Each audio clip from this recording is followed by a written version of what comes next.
Hi ಎಲ್ಲರಿಗೂ ನಮಸ್ಕಾರ. ಇವತ್ತಿನ ಈ ವಿಡಿಯೋದಲ್ಲಿ ಮನೆಯಲ್ಲೇ ಬೆಳೆದಿರುವಂತಹ ಬಸಳೆ ಸೊಪ್ಪನ್ನು ಉಪಯೋಗಿಸ್ಕೊಂಡು ರುಚಿಯಾದ ಸಾಂಬಾರನ್ನು ಹೇಗೆ ಮಾಡೋದಂತ ಈ ವಿಡಿಯೋದಲ್ಲಿ ತೋರಿಸ್ಕೊಡ್ತಾ ಇದ್ದೀನಿ. ಈ ಬೇಸಿಗೆಗಾಲಕ್ಕಂತೂ ಇದು ತುಂಬ ಒಳ್ಳೆ ರೆಸಿಪಿ ಅಂತಲೇ ಹೇಳ್ಬೋದು. ಯಾಕಂದರೆ ಇದು ದೇಹಕ್ಕೆ ಕೂಡ ತುಂಬ ತಂಪು ನೀಡ್ತದೆ. ಈ ಸೊಪ್ಪು ಅತಿ ಹೆಚ್ಚು ಫೈಬರ್ ಮತ್ತು ಕಬ್ಬಿಣಾಂಶದಿಂದ ಕೂಡಿದೆ. ಇದು ಜೀರ್ಣಕ್ರಿಯೆಗೂ ಕೂಡ ತುಂಬ ಒಳ್ಳೆಯದು, ಹಾಗೆ ಹಾರ್ಟಿಗೂ ಕೂಡ ತುಂಬ ಒಳ್ಳೆಯದು. ಇದು ರಕ್ತದೊತ್ತಡವನ್ನು ಕೂಡ ಸಮತೋಲನಗೊಳಿಸುವಲ್ಲಿ ಹೆಲ್ಪ್ ಮಾಡುತ್ತೆ. ಸೊ ದೇಹಕ್ಕೂ ಕೂಡ ತುಂಬ ತಂಪು. ನೀವು ನೋಡ್ತಾ ಇರ್ಬೋದು, ಈ ಸೊಪ್ಪನ್ನು ನಾವು 3 ತಿಂಗಳ ಹಿಂದೆ ನೆಟ್ಟಿರೋದು. ಇವಾಗ ಹೇಗಾಗಿದೆ ಅಂತ. ಹೆಚ್ಚಾಗಿ ಮೇಂಟೆನೆನ್ಸ್ ಏನು ಬೇಕಾಗಲ್ಲ. ಸೊ ಯಾರಾದರೂ ಮನೇಲಿ ಈ ಗಿಡವನ್ನು ನೆಟ್ಟಿದ್ರೆ ನೀವು ಕಮೆಂಟ್ ಮಾಡಿ. ಈ ಸಾಂಬಾರ್ಗೆ ಒಂದು ಹಣ್ಣನ್ನು ಹಾಕಿದರೆ ರುಚಿಯಾಗಿರುತ್ತೆ. ಅದು ಯಾವ ಹಣ್ಣಂತ ಮುಂದೆ ನೋಡೋಣ. ಸೊ ಬನ್ನಿ, ಹಾಗಾದರೆ ಇವಾಗ ನನ್ನಮ್ಮ ಬಸಳೆ ಸೊಪ್ಪನ್ನು ಕಟ್ ಮಾಡ್ತಿದ್ದಾರೆ.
ಸೊಪ್ಪನ್ನು ಕಟ್ ಮಾಡಿದ್ದಾಯಿತು. ಇವಾಗ ನಾವು ಅದಕ್ಕೆ ಮಸಾಲೆನ ರೆಡಿ ಮಾಡಿ ಇಟ್ಕೊಳ್ಳೋಣ. ಆಲ್ರೆಡಿ ಹುರಿದಿರೋದ್ರಿಂದ ನಾವು ಮಸಾಲೆನ ಡೈರೆಕ್ಟಾಗಿ ಹಾಗೆ ಹಾಕ್ಕೊಳ್ತೀವಿ. 1 ಮುಷ್ಟಿ ಆಗೋಷ್ಟು ಕೊತ್ತಂಬರಿ ಕಾಳನ್ನು ತಗೊಂಡಿದ್ದೇನೆ. ಹಾಗೆ 15 ಬ್ಯಾಡಗಿ ಮೆಣಸು, 1 ಕಪ್ ಕಾಯಿ ತುರಿ, ಹಾಗೆ 1 ಸ್ಪೂನ್ ಜೀರಿಗೆ, 1/4 ಸ್ಪೂನ್ ಆಗೋಷ್ಟು ಮೆಂತ್ಯ ತಗೊಂಡಿದ್ದೇನೆ. 5 ರಿಂದ 6 ಬೆಳ್ಳುಳ್ಳಿ ಹೆಸರುಗಳನ್ನು ತಗೊಂಡಿದ್ದೀನಿ. ಇದನ್ನು ನಾನು ಗ್ರೈಂಡರ್ಗೆ ಹಾಕ್ಕೊಂಡು ಚೆನ್ನಾಗಿ ರುಬ್ಕೊಳ್ಬೇಕು. ಸ್ವಲ್ಪ ನೀರು ಹಾಕ್ಕೊಂಡು ರುಬ್ಕೊಳ್ಳೋಣ ಇವಾಗ.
ನಾನು ವಿಡಿಯೋ ಸ್ಟಾರ್ಟಿಂಗಲ್ಲಿ ಹೇಳಿದ್ದೆ ಈ ಸಾಂಬಾರ್ಗೆ ಒಂದು ಹಣ್ಣನ್ನು ಹಾಕೊಂಡ್ರೆ ತುಂಬ ರುಚಿಯಾಗಿರ್ತದೆ ಅಂತ.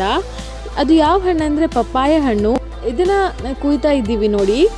ನೀವಿಲ್ಲಿ ಪಪ್ಪಾಯನ ಜಾಸ್ತಿ ಹಣ್ಣಾಗಿರೋದು ತಗೊಳ್ಬೇಡಿ, ಪಪ್ಪಾಯ ಕಾಯನ್ನು ತಗೊಳ್ಳಿ.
ನಾನಿಲ್ಲಿ ಬಸಳೆ ಸೊಪ್ಪನ್ನ ಹಾಗೆ ಪಪ್ಪಾಯ ಕಾಯನ್ನು ಕುಯ್ದುಬಿಟ್ಟು ಚೆನ್ನಾಗಿ ತೊಳ್ಕೊಂಡು ರೆಡಿ ಮಾಡಿ ಇಟ್ಕೊಂಡಿದ್ದೀನಿ.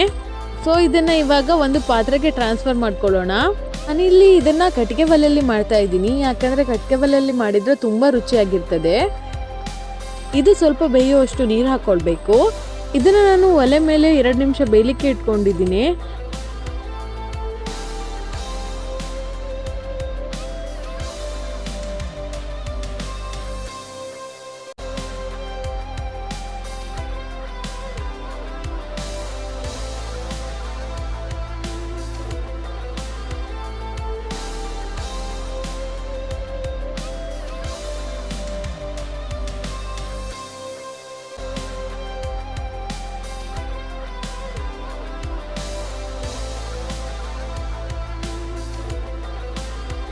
ಸ್ವಲ್ಪ ಬೆಂದಾದ್ಮೇಲೆ ನಾನಿಲ್ಲಿ ವಿಡಿಯೋದಲ್ಲಿ ತೋರಿಸಿರುವ ಗಾತ್ರದಷ್ಟು ಬೆಲ್ಲ ಹಾಗೆ ಈರುಳ್ಳಿನ ಕಟ್ ಮಾಡಿ ಹಾಕೊಳ್ತಾ ಇದ್ದೀನಿ. ಇದೆಲ್ಲ ಒಂದು ಕುದಿ ಬರಬೇಕು. ಬಸಳೆ ಸೊಪ್ಪು ಹಾಗೂ ಬೆಲ್ಲವೆಲ್ಲ ಕರಗಬೇಕು. ಒಂದು ಕುದಿ ಬಂದ ನಂತರ ನಾನಿಲ್ಲಿ ಉಪ್ಪನ್ನು ಹಾಕೊಳ್ತಾ ಇದ್ದೀನಿ. ನಾನಿಲ್ಲಿ ಕಲ್ಲುಪ್ಪನ್ನು ಹಾಕೊಳ್ತಾ ಇದ್ದೀನಿ, ಒಂದು ಅರ್ಧ ಹಿಡಿ ಆಗುವಷ್ಟು.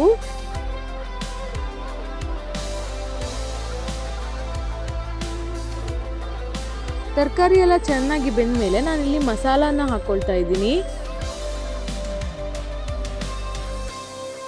ಇಲ್ಲಿ ಮಸಾಲಾನ ಹಾಕೊಂಡ್ಮೇಲೆ ನಾನಿಲ್ಲಿ ಹುಣಸೆ ಹುಳಿನ ಹಾಕೊಳ್ತಾ ಇದ್ದೀನಿ. ನೋಡಿ, ವಿಡಿಯೋದಲ್ಲಿ ತೋರಿಸಿರೋ ಹಾಗೆ ಚಿಕ್ಕ ಗಾತ್ರದ ಹುಣಸೆ ಹುಳಿನ ಹಾಕೊಂಡ್ರೆ ಸಾಕಾಗ್ತದೆ. ನಾನಿಲ್ಲಿ ಉಪ್ಪನ್ನ ನೋಡಿದ್ದೆ, ಉಪ್ಪು ಸ್ವಲ್ಪ ಸಪ್ಪೆ ಅಂತ ಅನಿಸ್ತು. ಸೊ ನಾನಿಲ್ಲಿ ಮತ್ತೆ ಉಪ್ಪನ್ನು ಆ್ಯಡ್ ಮಾಡ್ಕೊಳ್ತಾ ಇದ್ದೀನಿ. ಇದು ಸಾರು ಚೆನ್ನಾಗಿ ಕುದಿ ಬರಬೇಕು. ಚೆನ್ನಾಗಿ ಕುದ್ದಷ್ಟು ರುಚಿ ತುಂಬ ಚೆನ್ನಾಗಿರ್ತದೆ. ಮಸಾಲೆಯಲ್ಲಿರೋ ಹಸಿ ವಾಸನೆ ಎಲ್ಲ ಹೋಗಬೇಕು, ಅಲ್ಲಿವರೆಗೂ ಕುದಿಸಿ. ಸೊ ಇಷ್ಟು ಮಾಡಿದರೆ ರೆಡಿ ಆಗ್ತದೆ ಬಸಳೆ ಸೊಪ್ಪಿನ ಸಾರು. ಎಷ್ಟು ಸಿಂಪಲ್ ಆಗಿ ಮಾಡ್ಬೋದಂತ. ಊರ ಕಡೆ ಮಾಡುವಂತಹ ಬಸಳೆ ಸೊಪ್ಪಿನ ಸಾರಿದು. ಒಲೆಯಲ್ಲಿ ಮಾಡಿರೋದ್ರಿಂದ ರುಚಿ ಕೂಡ ತುಂಬ ಚೆನ್ನಾಗಿರ್ತದೆ. ಒಮ್ಮೆ ಟ್ರೈ ಮಾಡಿ ನೋಡಿ ಹೇಗಿದೆ ಅಂತ ಕಮೆಂಟ್ ಮಾಡೋದು ಮಾತ್ರ ಮರಿಬೇಡಿ. ನೀವು ನಮ್ಮ ವಿಡಿಯೋನ ಮೊದಲ ಬಾರಿಗೆ ನೋಡ್ತಾ ಇದ್ರೆ ದಯವಿಟ್ಟು ಸಬ್ಸ್ಕ್ರೈಬ್ ಮಾಡ್ಕೊಳ್ಳಿ. ಧನ್ಯವಾದಗಳು. ಮುಂದಿನ ವಿಡಿಯೋದಲ್ಲಿ ಸಿಗೋಣ.